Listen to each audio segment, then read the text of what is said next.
San Eugenio III, arzobispo de Toledo. San Eugenio, tercero de este nombre en la silla de Toledo, uno de los más brillantes ornamentos del orden episcopal,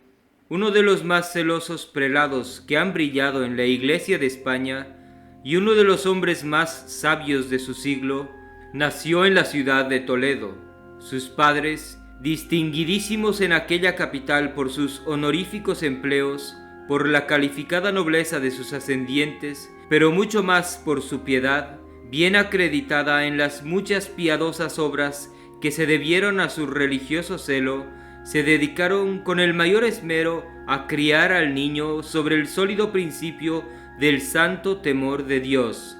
sin omitir alguna diligencia que pudiera contribuir a su mejor instrucción. Pero como el Espíritu Santo había derramado con mano liberalísima muy particulares gracias en la dichosa alma de Eugenio, tuvieron la complacencia de ver en él cumplido cuanto podían apetecer sus deseos. Aunque su educación la tuvo en la corte, no le corrompió ni su aire ni sus máximas. Prevínole el Señor con sus más dulces bendiciones, dióle un corazón tan justo y una inclinación tan recta que no fueron capaces para pervertirle ni los atractivos más brillantes del siglo, ni aun los artificios de que se vale para perder a los jóvenes. Aplicado Eugenio a la carrera de las letras, como se hallaba dotado de un ingenio excelente, de una eminente capacidad y de una ambición singularísima por adquirir sabios conocimientos, hizo en las ciencias admirables progresos y no menos servicios en la Iglesia real, por la que se entiende ordinariamente la de Toledo, a la que fue asignado desde sus más tiernos años. En efecto, su grande sabiduría y la justificación de su conducta le adquirieron la estimación general de todo el pueblo. Solo él vivía disgustado de su reputación y del aplauso común, pues el deseo de atender únicamente al importante deseo de su eterna salvación tenía para Eugenio mayor atractivo que todas las lisonjeras esperanzas y ventajosas proporciones que el mundo ofrecía a su alto nacimiento y a sus relevantes méritos.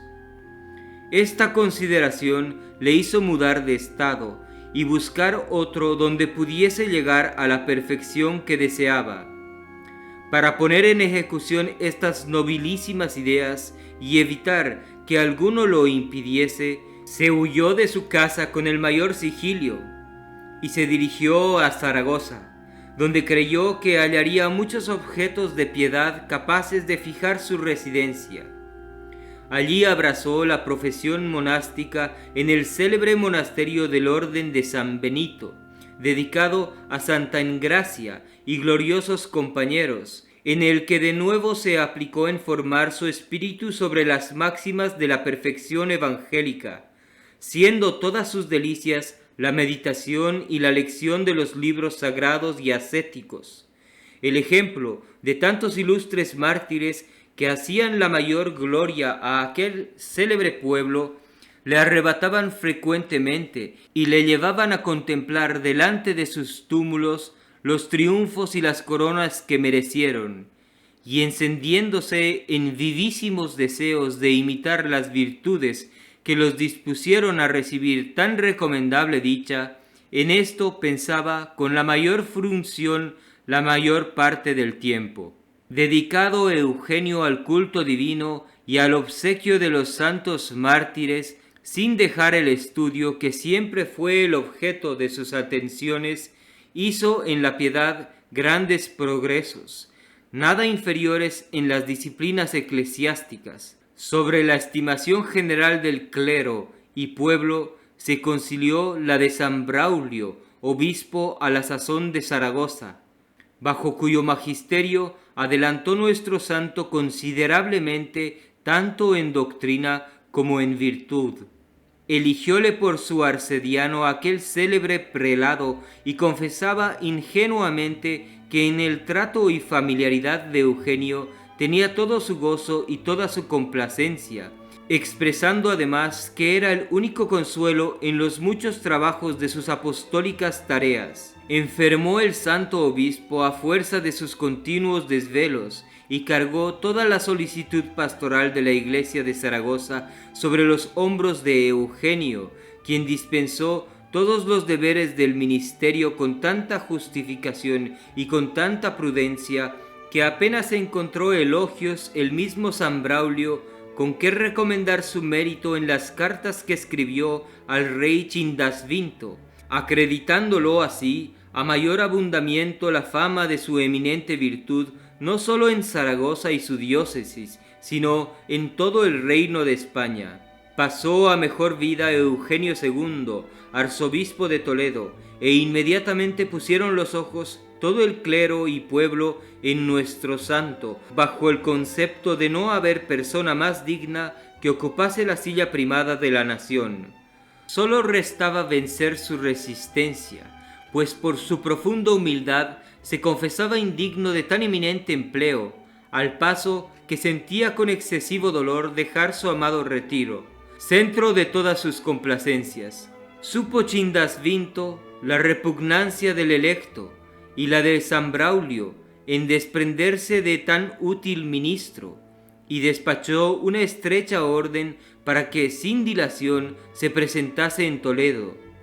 Con cuánto sentimiento recibiese San Braulio aquel aviso se puede colegir por las cartas que escribió al rey, en las que protestó, clamó y lloró que no dejaría de su determinación, haciéndosele presente que Eugenio era el único consuelo que le había quedado en su vejez, y que la mayor calamidad que pudiera suceder a la iglesia de Zaragoza era la de su ausencia. Pero prefiriendo Chindasvinto el bien de la iglesia de Toledo a todas las súplicas y lágrimas de San Braulio, repitió como por derecho patrio a Eugenio, que fue recibido en la ciudad regia con universal aclamación, pues todos deseaban ya con impaciencia ver a su santo pastor, gloria y honor inmortal de su patria. Había convocado el difunto Eugenio II para el Concilio VII Tolentano a los obispos de la provincia, y hallándose estos en Toledo, inmediatamente fue consagrado nuestro santo, y fue uno de los padres que asistieron en aquella asamblea. Colocado Eugenio en la primera silla episcopal de España, acreditó con pruebas prácticas el alto concepto que su eminente virtud y su grande sabiduría habían formado el clero y pueblo de Toledo, pues, aunque era de una complexión y temperamento sumamente delicado, elevándole su celo verdaderamente apostólico sobre las fuerzas de su naturaleza, llenó todos los deberes de su oficio pastoral con una vigilancia y con un fervor que le hacían parecer superior a los hombres más robustos. No nos constan todos sus laudables hechos, pero por los grandes elogios, aunque con concisas palabras, de sus dos insignes discípulos, San Ildefonso y San Julián, ambos arzobispos de Toledo, se acredita que fue un modelo de los prelados perfectos que exige el apóstol en la iglesia de Jesucristo. Sucedió a un Eugenio, otro Eugenio, escribe San Ildefonso, siendo éste esclarecido sacerdote de la iglesia real. Se aficionó a la vida monástica, arribó con gran fervor a Zaragoza. Allí se dedicó a los sepulcros de los mártires, profesó y siguió gloriosamente los estudios de la sabiduría y el propósito de monje. De allí, con violenta y poderosa mano, fue arrebatado y colocado sobre la silla episcopal, en la que pasó una vida más llena de los merecimientos del alma que de fuerzas del cuerpo. Era este delicado, escaso su vigor, pero grande y alentado el de su espíritu, con que consiguió la perfección de las letras y alcanzó las costumbres de las virtudes. Como el objeto principal de este eminente prelado fue siempre el culto divino, corrigió varios abusos introducidos en los oficios eclesiásticos por la incuria de los tiempos, compuso otros de nuevo con el mayor acierto, y no omitió diligencia alguna que pudiera contribuir a la reforma de las costumbres de su pueblo y a poner en el mejor orden las acciones eclesiásticas, distribuyéndolas según la cualidad de las personas, procediendo con tanto escrúpulo en orden de éstas, que sin embargo de su gran sabiduría consultó a San Braulio sobre las providencias que debía tomar con cierto prelado que entró en el ministerio por medios menos dignos y con algunos diáconos que excedieron los límites en la administración de los sacramentos. El deseo de aprovechar a la Iglesia le hizo celebrar varios concilios, que lo fueron el 8º, 9º y 10º toledanos, en los que presidió tanto por la autoridad de su silla como por su eminente sabiduría, acreditándose esta y su justificación en los cánones que se establecieron en aquellas célebres asambleas.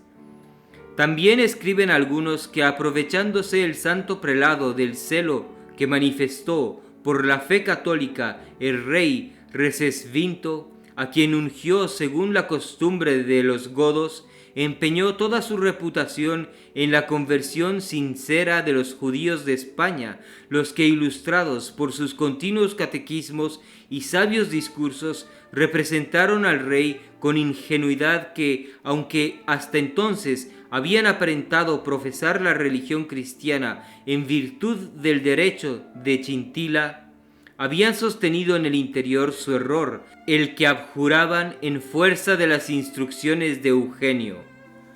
No robaron al santo tanto el tiempo sus fatigas apostólicas que no le diesen treguas para la contemplación, para otros ejercicios santos y para el estudio de las ciencias, con el fin de que aprovechase a muchos la ilustración de su doctrina. Así lo acreditan las obras que compuso en verso y prosa, que pueden verse en la magnífica edición hecha con la mayor crítica por el eminentísimo señor don Francisco Antonio Lorenzana, arzobispo de Toledo, en el año 1782. Memorable es entre ellas la corrección del poema del doctísimo Dragoncio, bajo el título de Hexamerón,